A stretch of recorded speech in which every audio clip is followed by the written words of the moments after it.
디모데후서 4장 1절입니다. 하나님 앞과 살아있는 자와 죽은 자를 심판하실 그리스도 예수 앞에서 그가 나타나실 것과 그의 나라를 두고 엄히 명하노니.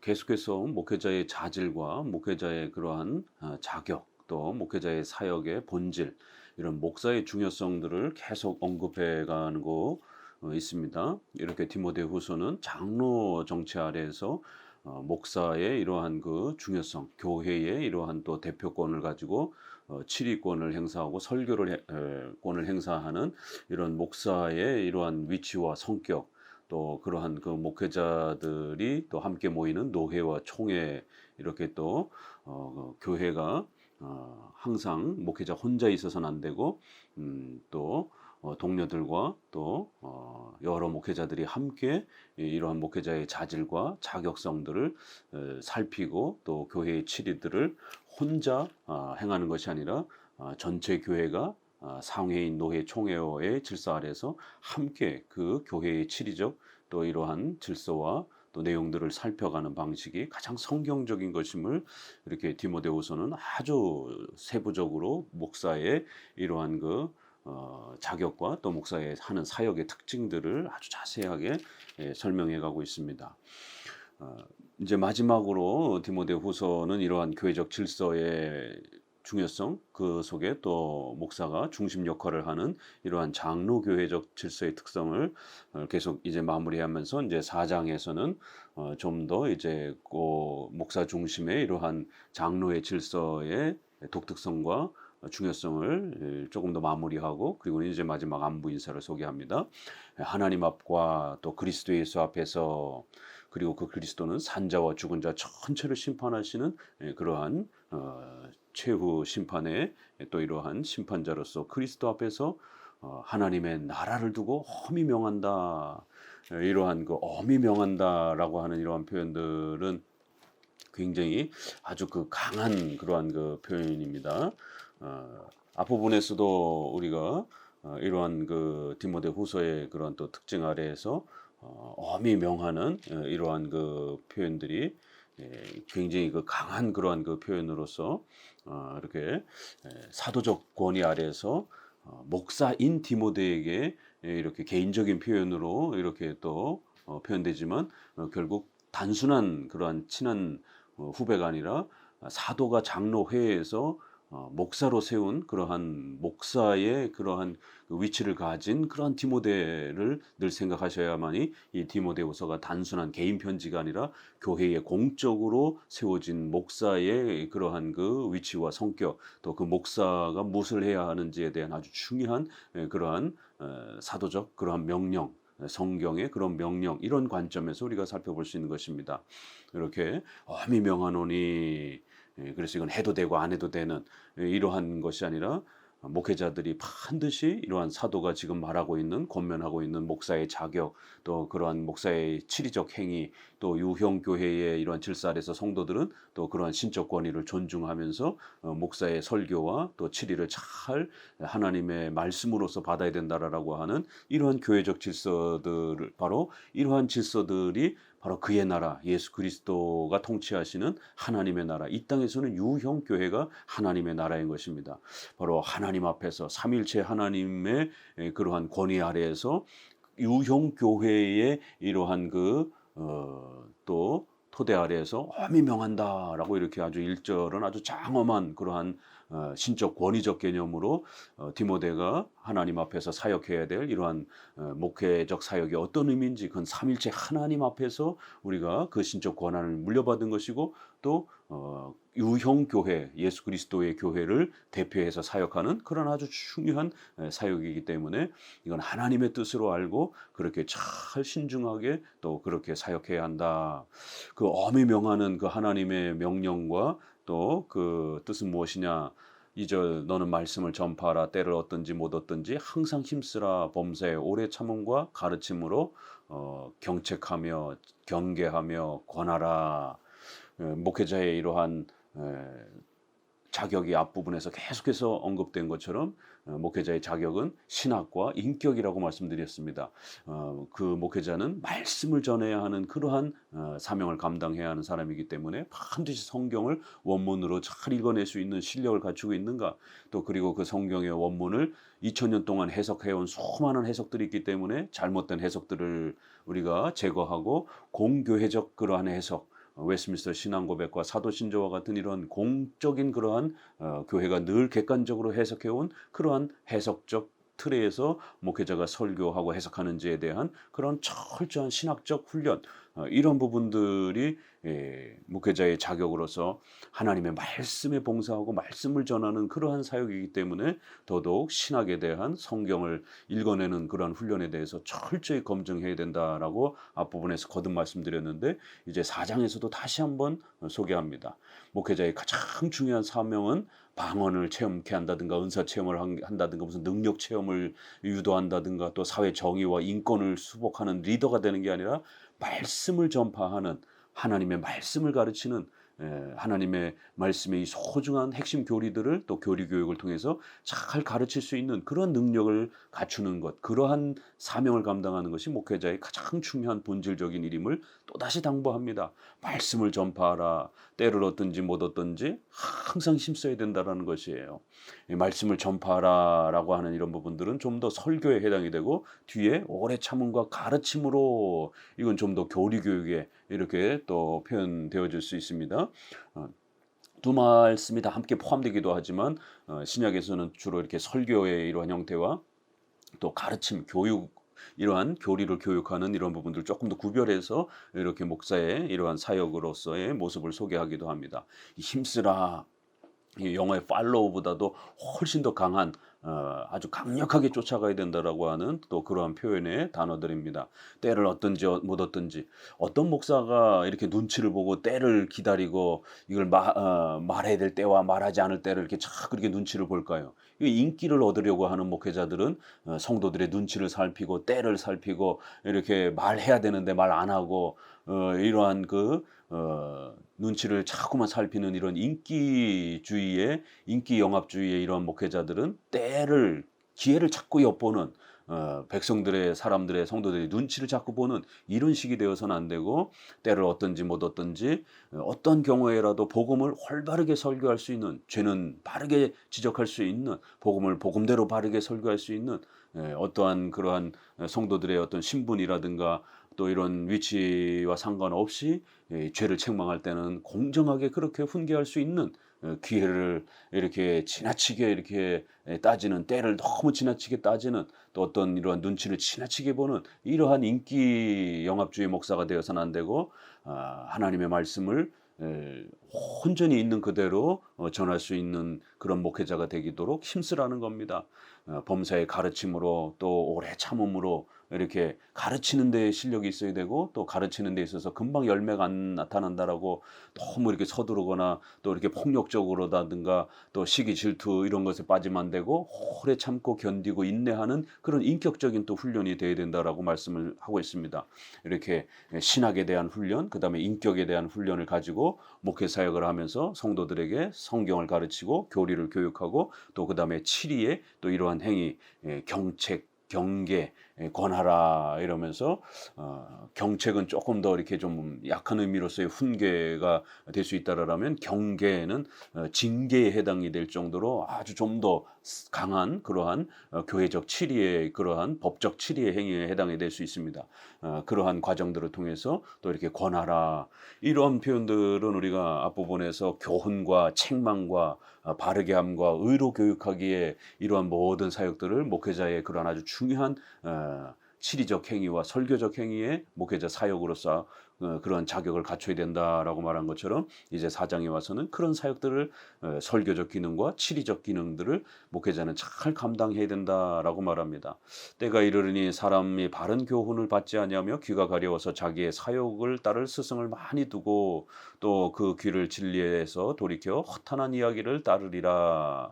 이렇게 바른 교훈, 바른 교리, 바른 가르침, 이러한 부분들이 디모데후서에서 이렇게 상당히 많이 강조가 되고 있고요. 디모데전서에서도 바른 말, 바른 가르침 이런 부분. 그래서 여기서 우리가 정통교리라고 하는 그러한 하나의 신학적 표현이 형성이 됩니다. 정통교리냐, 거짓된 교리냐, 이렇게 정통 가르침이냐, 비정통, 거짓된 그러한 가르침이냐, 이렇게 목회자는 정통교리, 바른 교리, 2000년 교회사가 지켜온 7대 교리라고 하는 가장 중요한 기독교의 복음의 교리들을 정확하게 본인도 배우고 또 그걸 정확하게 가르칠 수 있는 그런 훈련들을 해야 한다라는 겁니다. 종말을 향해 갈수록 인간은 악을 행하고 하나님의 말씀을 듣기 싫어하고 또 올바른 이러한 성경의 가르침들을 자꾸 외면하려고 하는 이러한 그 악행들이 벌어지고 그런 죄악들이 팽배해진다라는 거예요. 오늘날도 이렇게 신비 체험과 은사 체험과 이런 환상 체험과 이러한 형태로 자꾸 기독교가 변질되는 그 이유가 바로 여기 있는 것입니다. 바른 교리, 바른 설교, 바른 가르침을 싫어하고 교리보다는 체험으로 성경을 배우는 것보다는 그러한 능력 체험, 은사 체험, 제2 성령 세례라고 하는 이러한 어떤 그러한 종교 체험적으로 자꾸만 신앙을 그렇게 감성적으로 감성주의로 체험주의로 이렇게 자꾸 변질시키려고 하는 이런 유혹들이 있다라는 거예요. 자기의 그 사욕을 쫓아 욕망을 따라 귀가 가리워서 그러한 목회자들만 따른다라는 겁니다. 그래서 무슨 은사 체험과 무슨 능력 체험이라든가 병 고친다든가 귀신 내쫓는다든가 무슨 방언을 이렇게 준다든가 이런 식의 체험 위주적인 그러한 감정 위주적인 그러한 기독교로 이러한 거짓 선생들이 등장을 하게 되고 또 인간은 종교적 욕망이 있기 때문에 또 부자가 되고 싶은 그런 기복주의에 대한 이런 욕망이 있기 때문에 또 그러한 자신의 욕심을 따라 그런 설교만 듣게 되고 그러한 설교만을 자꾸 쫓아가는 그래서 오늘날도 이러한 대형 교회를 중심으로 해서 결국 이런 기복주의 설교, 심리학적인 설교, 정치적인 설교 이러한 결국 자기들이 듣고 싶어하는 그러한 메시지에만 사람들이 많이 마음을 빼앗겨서 정말 참된 복음을 외치는 교리를 가르치는 이런 교회는 나오지 않고 인기 영합주의에 빠져 있는 그러한 설교 또 그러한 가르침에만 더 많은 사람들이 모여드는 이런 모습들도 여전히 지금 디모데후서가 책망하는 바로 그런 내용들인 겁니다. 인간은 본능적으로 자기를 위로해주고 또 자기의 어떤 성공을 또 이렇게 격려해주고 또 그 다음에 어떤 인간의 종교적인 욕망을 채워줄 수 있는 그런 사리사욕을 추구하는 그러한 또 그런 걸 가르치는 거짓된 목사를 따른다라는 겁니다. 그러나 디모데는 목사는 바른 교훈을 그렇게 가르치는 그런 목사가 되어야 된다. 그 하나님의 참된 가르침을 따라서 징계하고 책망하며 또 권면하며 설득하면서 복음으로 돌아오도록 그렇게 가르치는 것이 목사의 할 일이라는 거예요. 사람들은 허탄한 이야기, 쓸데없는 이야기, 성경을 가르쳐주지 아니하고 사회 정치적인 이야기, 무슨 인권 이야기, 또 그 다음에 이런 어떤 환상 체험 이야기, 은사 체험 이야기 이런 식으로 쓸데없는 그러한 부분에 마음을 빼앗기게 하고 정작 성경, 오직 교리에 매진하지 않는 이런 일들이 벌어질 거라는 거예요. 그러면 참된 목사는 어떻게 해야 되느냐? 5절 그러나 너는 모든 일에 신중하여 고난을 받으며 전도자의 일을 하며 내 직무를 다하라. 이렇게 아주 신중해야 된다라고 목회자는 신중해야 된다라고 말합니다. 목회자가 할 일이 무엇인지 목회자의 그러한 직분의 성격이 무엇인지를 정확하게 모르게 되면 결국 목회자는 교회를 자기 사리사욕을 채우는 자신의 명예를 채우는 자신의 사회적 성공을 채우는 그런 도구로 남용하고 악용하게 됩니다. 목회자는 목회자의 역할은 무엇인지를 신중하게 성경을 통해서 배워서 고난을 받는 그런 자리임을 명심하셔야 된다라는 거예요. 사람들의 죄악을 지적하고 또 그 시대의 이런 무질서를 책망하며 복음으로 초대하는 그런 종교 지도자이기 때문에 늘 그걸 반대하는 자들과 부딪힐 수 있는 그런 고난의 자리이지 명예와 성공의 자리가 아니라는 겁니다. 전도자의 일을 하는 자리라는 겁니다. 목사, 복음을 전하는 그러한 전도자의 이런 직분, 내 직무라고 하는 단어 유앙겔리스트라고 하는 이러한 그 표현 하나님의 사람 3장에서도 그렇고요. 이건 다 복음 전하는 자가 있고 선지자가 있고 교사가 있고 또 사도가 있고 에베소서 4장 11절에 이렇게 교회 직분론이 쭉 소개가 되는 것처럼 이건 일반 성도에게 주는 그러한 직접적 명령이 아니라 목사의 역할과 직분이 무엇인지를 디모데에게 먼저 가르치는 목사에게 가르치는 목사의 성격이 무엇인지를 가르치는 그러한 교회론적 그러한 본문입니다. 그래서 성도는 목사가 이런 역할을 하는 사람이구나. 목사의 위치는 이런 것이구나. 이렇게 성도 입장에는 목사의 중요성을 배우는 것이고 또 목사 스스로는 목사의 역할과 사명이 무엇인지를 이렇게 다시 한번 배우는 겁니다. 전도자의 일을 하는 겁니다. 목사의 복음을 전하는 목사로서의 역할을 감당하는 것입니다. 이것이 바로 내 직무다. 그래서 이 직무라고 하는 디아코니온이라고 하는 미니스트리라고 하는 이 단어도 역시 목사의 이러한 그 직분과 관련해서 목사의 그러한 하는 역할 또 목사라고 하는 직분이 이렇게 중요한 그러한 교회적 질서에 아주 소중한 그러한 위치에 서 있다라고 이렇게 강조하고 있는 것을 보게 됩니다. 우리가 프랑스 신조 25조항에서도 계속 말씀드린 것처럼 목사가 없이는 교회가 존재할 수 없다라고 하는 이런 아주 유명한 표현이 있죠. 이 표현을 잘못 읽게 되면 교권주의를 강조하는 것처럼 로마 카톨릭처럼 이렇게 표현이 느껴져서 이런 독립파나 회중파 계열의 이런 분들은 굉장히 싫어하는 이런 표현이지만 우리 장로교에 있어서는 목사 그 사람 개인이 중요하다는 뜻이 아니라 목사의 그 직 하나님이 이 땅에 세워주신 그 목사의 직이라고 하는 것은 성경을 가르치는 그러한 위치와 직분이기 때문에 성경이 없으면 교회가 존재할 수 없는 것처럼 그 성경을 가르치는 목사가 없다라는 건 곧 성경이 없다라는 뜻도 되는 것입니다. 그래서 일반 평신도가 성경 가르치면 되지 않느냐 그런 뜻이 아니라 하나님이 세워주신 교회 질서 안에 이렇게 목사라고 하는 성경을 전문적으로 가르칠 수 있는 그런 구별된 직분을 하나님이 세우셨고 그런 질서를 통해서 교회를 통치해가고 다스리기를 원한다라는 거예요. 그래서 목사가 없다라면 성경을 가르칠 수 있는 전문가가 없다라는 뜻이기 때문에 교회가 설 수 없다라고 이렇게 말하는 겁니다. 우리 장로교회법도 아무리 성도가 많아도 장로가 많아도 목사가 이렇게 퇴임을 했다든가 또 목사가 없는 그러한 교회는 이렇게 미조직교회라고도 이렇게 표현을 하고 또 목사가 사역하다가 퇴임을 하거나 이렇게 되면 갑자기 목사가 비게 되면 그 교회는 허위교회라고 이렇게 표현을 합니다. 그래서 정상적 교회가 아니라라는 이러한 교회법적 표현을 쓰는 겁니다. 그래서 반드시 수백 명의 성도가 있다 할지라도 목사가 있어야 교회로서의 그 질서가 시작된다라고 하는 그 목사의 성경을 가르치는 그 직분의 중요성 때문에 우리 장로교 헌법은 이렇게 중요하게 목사의 위치를 중요하게 여기고 그것은 곧 성경을 사랑하고 성경을 존중하고자 하는 그런 우리 장로교의 정신인 겁니다. 이런 면에서 이제 목사를 그냥 장로, 성도 이렇게 똑같은 그러한 성도들 중에 한 사람으로만 여기는 독립파나 회중파의 그런 직분론 개념하고는 전혀 다른 겁니다. 성경은 이렇게 전도인을 일을 하며 바로 그것이 하나님이 세워주신 너의 직분, 직무다라는 것이에요. 그래서 하나님께서 신적 권위로서 명령한 엄히 명령해 주신 그러한 구별된 그런 직분이다라고 하는 그래서 우리는 신적 권위를 받은 구별된 직분이 있다라고 하는 이러한 개념이 장로교적 질서의 개념이고 그런 직분이 없다. 그냥 만인 제사장으로서 모든 성도들이 똑같고 그 중에 이렇게 좀 학문적 실력이 뛰어난 사람에게 설교를 부탁하는 것이다. 이러면 회중교회와 독립파 형태가 되는 겁니다. 전도자라고 하는 이렇게 일반 성도의 표현을 쓰지 않고 디모데인, 목사인 바로 그 전도자, 목사 바로 그 직분 은혜 이러한 부분을 충실하게 감당해야 된다는 겁니다. 왜냐하면 그것은 하나님이 세워주신 아주 고유한 교회의 질서이기 때문에 그렇다라는 거예요. 그리고는 이제 그 다음을 이어서 6절에 전제와 같이 내가 벌써 부어짐이 되고 나의 떠날 시각이 가까웠도다. 그러니까 이런 부분들도 그냥 어떤 개인적인 어떤 그런 나 죽을 때가 됐으니까 너 잘 사역 감당해 이런 차원이 아닙니다.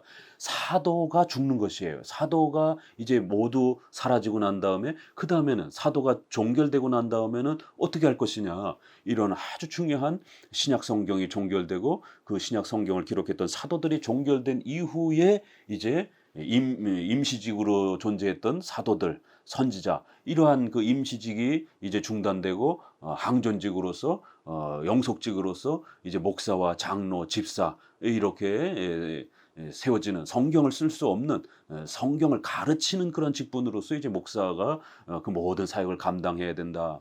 이제 사도는 곧 죽을 것이고 하나님께서 자신의 생명을 거둬갈 때가 다 됐다. 그러면 개인이 죽는다 이런 뜻보다도 사도의 시대가 종결되어지는 이런 시대가 곧 가까워온다. 그러기 때문에 사도의 이제 이러한 신적 권위를 물려받은 또 목사는 어떻게 사역하고 어떻게 교인들 안에서 또 목회자의 직분과 위치를 잘 지켜가야 될 것인가. 비록 성경을 쓰는 그러한 권한은 없다 할지라도 하나님의 말씀을 봉사하고 섬긴다라고 하는 이러한 사도적 권위는 또 여전히 또 그렇게 설교의 기능으로서의 사도적 그런 기능과 권위는 또 오늘 후배 목사에게 디모데에게 그대로 또 있다라고 말하면서 사도가 죽은 이후에는 이제 목사가 본격적으로 사역해야 하는 그런 시절이 다가올 테기 때문에 목회자는 자신의 직분의 중요성이 무엇인지를 잘 더욱 깨달아야 된다라고 이렇게 말하는 것입니다.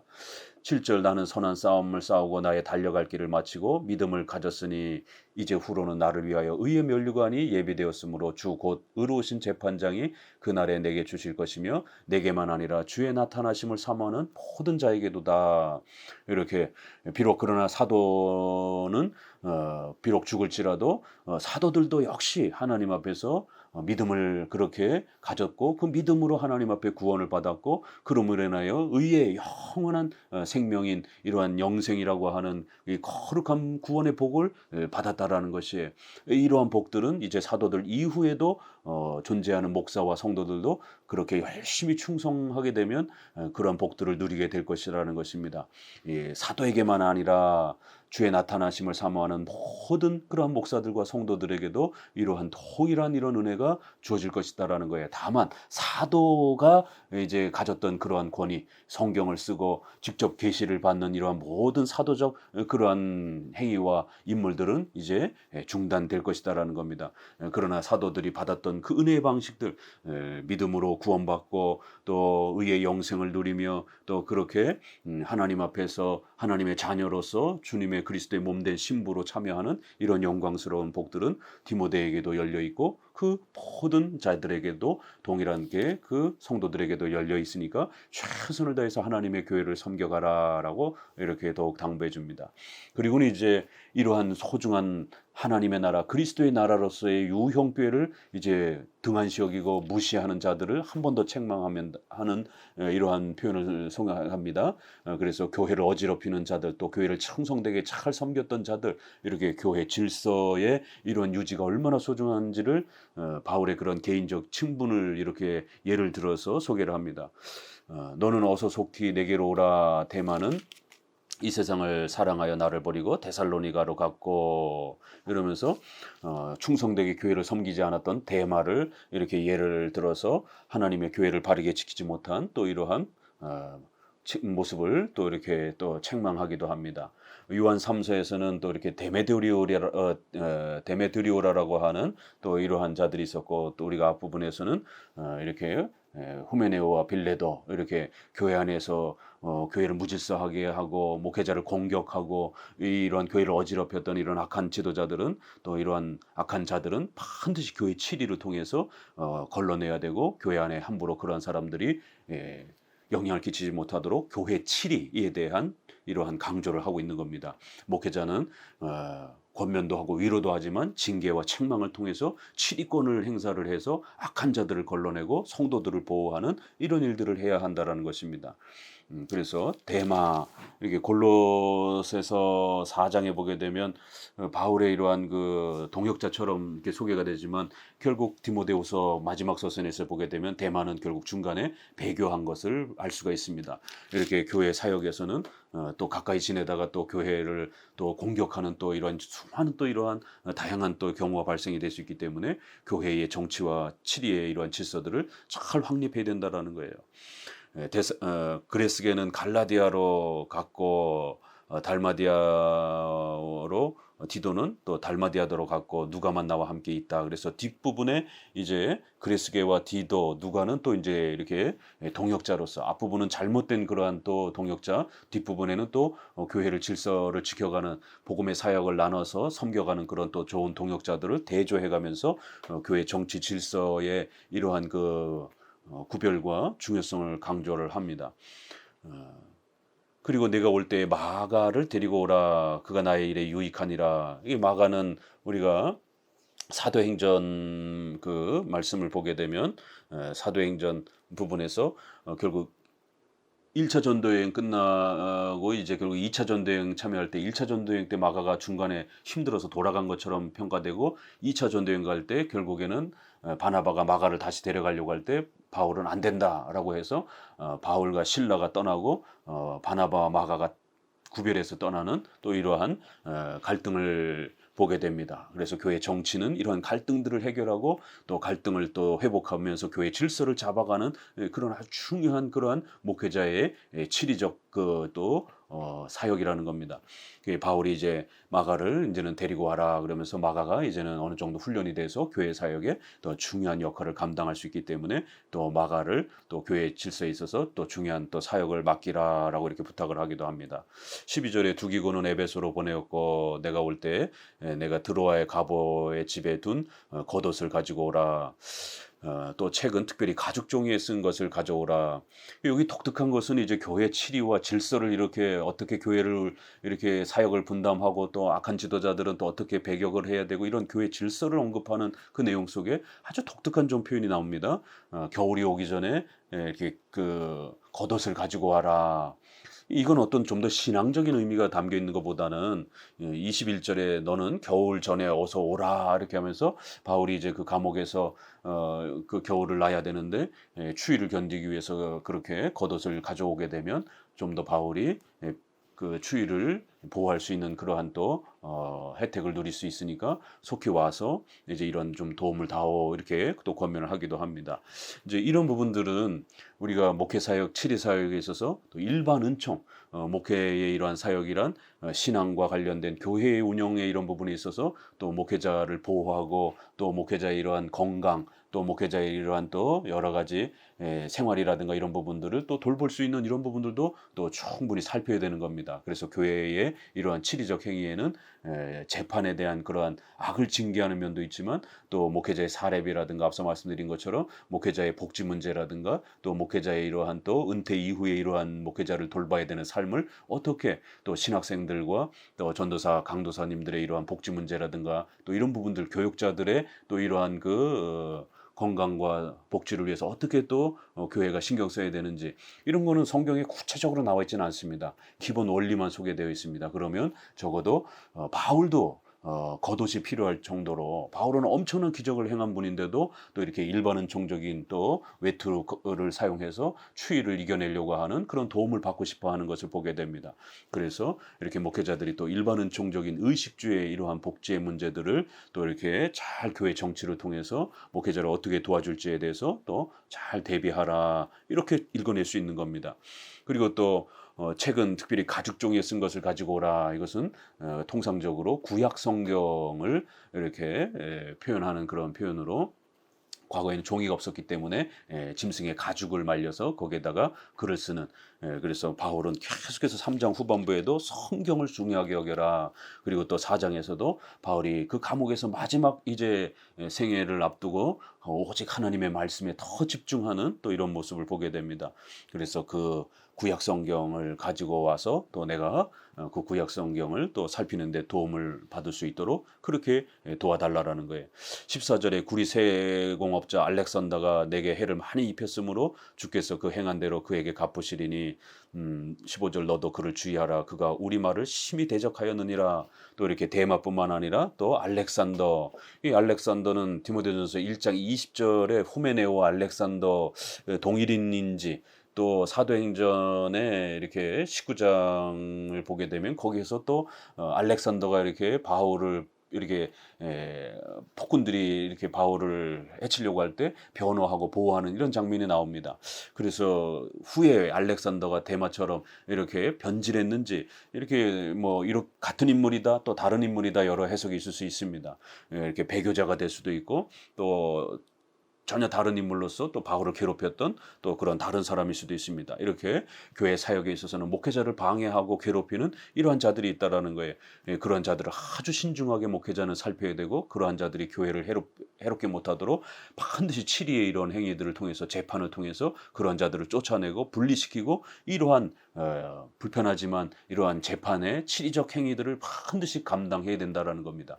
그래서 이러한 상회적 신적 권위를 대행하고 집행하는 교회법의 권위를 가지고 이렇게 하나님의 권징을 집행하는 치리권이 목사에게 있느냐라고 했을 때 있다라고 하면 장로교회고, 그런 치리권이 없다, 그건 모든 회중에게 있다, 모든 회중이 다수결로 결정한다, 이렇게 되면 그건 회중교회 독립화교회가 되는 겁니다. 여기에서도 그러한 자들을 주의하고 분별하고 책망하고, 이거 다 성도에게 주는 게 아니라 일단 디모데에게, 목사인 디모데에게 주는 명령인 것입니다. 이런 부분에서 디모데후서는 장로교적 질서를 가지고 있다라는 것입니다. 성도들을 돌보고 살피는 일도 중요하지만 또 책망하고 훈계하고, 또 그래서 이 치리적 행위를 통하여 교회 권징의 이런 부분들을 또 잘 확보해야 되는 것도 강조하고 있는 것을 알 수가 있습니다. 18절, 내가 처음 변명할 때 나와 함께한 자가 하나도 없고 타 나를 버렸으나 그들에게 허물을 돌리지 않기를 원하노라. 이러면서 때로는 성도들에게 있어서는 좀 더 온화한 모습을 보이면서도 또 거짓된 목사들에게 대해서는 아주 엄격한 이러한 또 징계의 이런 모습으로 치리권을 행사하는, 온유한 모습과 치리권을 행사하는 이런 모습이 교회의 당회, 노회, 총회, 특별히 목사의 그러한 책임으로서 아주 중요하다라고 이렇게 당부합니다. 17절, 주께서 내 곁에 서서 나에게 힘을 주심은 나로 말미암아 선포된 말씀이 온전히 전파되어 모든 이방인이 듣게 하려 하심이라. 결국 이렇게 목회자가 어려운 질문을 짊어져야 되는 것은 바로 하나님의 말씀, 우리가 설교하고 가르치는 그 말씀이 온전히 전파되어 그렇게 복음으로 사람들을 초대하는 이 말씀의 사역을 잘 보호하기 위함이라는 겁니다. 목회자가, 사도도 그렇게 사역을 했던 거고, 이제 후배인 디모데 목사도 역시 그렇게 말씀 중심으로 사역하면서 또 교회를, 또 치리의 권을 발동을 하면서 권징의 이런 질서들을 잘 발휘하여 악한 자를 걸러내고 또 연약한 성도들을 잘 보호해주는 그러한 사역들을 감당해야 된다라고 말합니다. 내가 사자의 입에서 건짐을 받았느니라, 이러면서 주께서 나를 모든 악한 일에서 건져내시고 또 그의 천국에 들어가도록 구원하시리니 그에게 영광이 세세 무궁토록 있을지어다. 이러면서 목회자는 수많은 고난과 어려움이 있다 할지라도 이렇게 설교를 전하고 권면하는 일, 또 악한 자를 치리하고 책망하는 일, 치리하고 책망하다 보면 또 위협을 받을 수도 있고 고난을 받을 수도 있습니다. 그럼에도 불구하고 온전히 이 말씀 사역에 전념해야 된다라는 거예요. 그러면 하나님께서 천국의 이 구원의 위대함들을 그렇게 우리에게 베풀어 주실 것이고, 그리고 그 교회의 유형교회 사역을 통하여 하나님이 영광을 받으실 것이다라는 겁니다. 솔리데오 글로리아라는 표현이 마지막에 소개가 되면서 바로 신실하게 목회자들이 이렇게 사역하고, 또 성도들은 그 목사가 신적 권위를 가지고 그렇게 설교하고 치리하는 건 신 줄 알고, 그러한 목사의 권위를 존경하면서 자격을 갖춘 목회자를 잘 존경하면서 또 그 목회자의 말씀에 잘 순종하면서 그렇게 하나님의 그리스도의 교회를 세워가게 될 때에 하나님이 그 교회를 통하여 영광을 받으신다라는 겁니다. 19절에 브리스길라와 아굴라 및 오네시보로의 집에 문안하라. 이게 브리스길라, 아굴라 아주 유명한 부부죠. 사도행전에 나왔던. 그래서 바울을 끝까지 또 섬겼던, 이제 후반부에는 좀 더 이렇게 성도들 중심으로 동역자들을 또 소개를 합니다. 오네시보로의 집에 또 문안하고, 에라스도는 고린도에 머물러 있고 드로비모는 병들어서 밀레도에 두었다. 이러면서 사도 바울과 함께 예루살렘에 구제 헌금을 전달한 사도행전 19장에 보게 되면 그 드로비모입니다.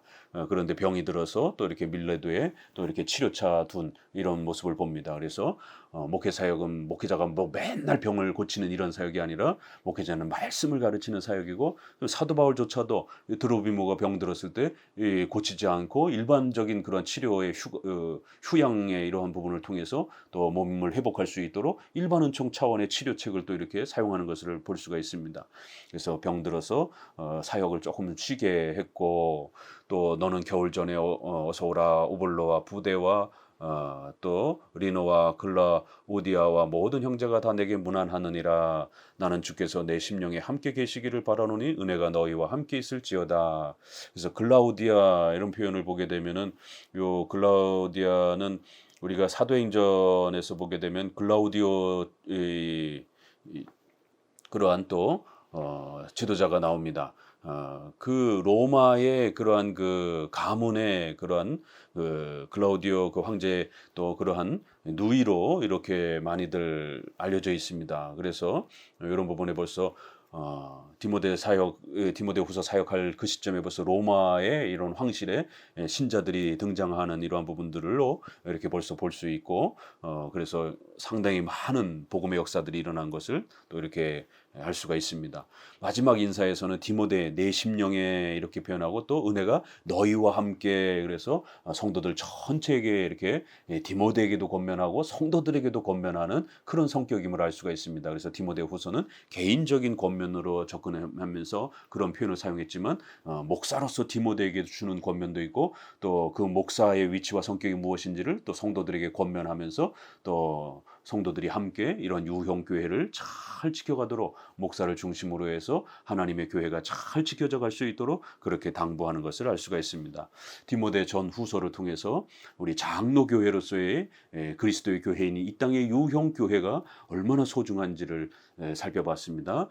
목사들은 목회자의 사역을 목숨을 걸고 공부하면서 책임감을 감당하고 또 우리 성도들은 또 그러한 목사들을 또 잘 보좌하면서 또 섬기면서 또 그렇게 함께 유형 교회를 세워가시기를 주의 말씀으로 권면을 드립니다. 감사합니다.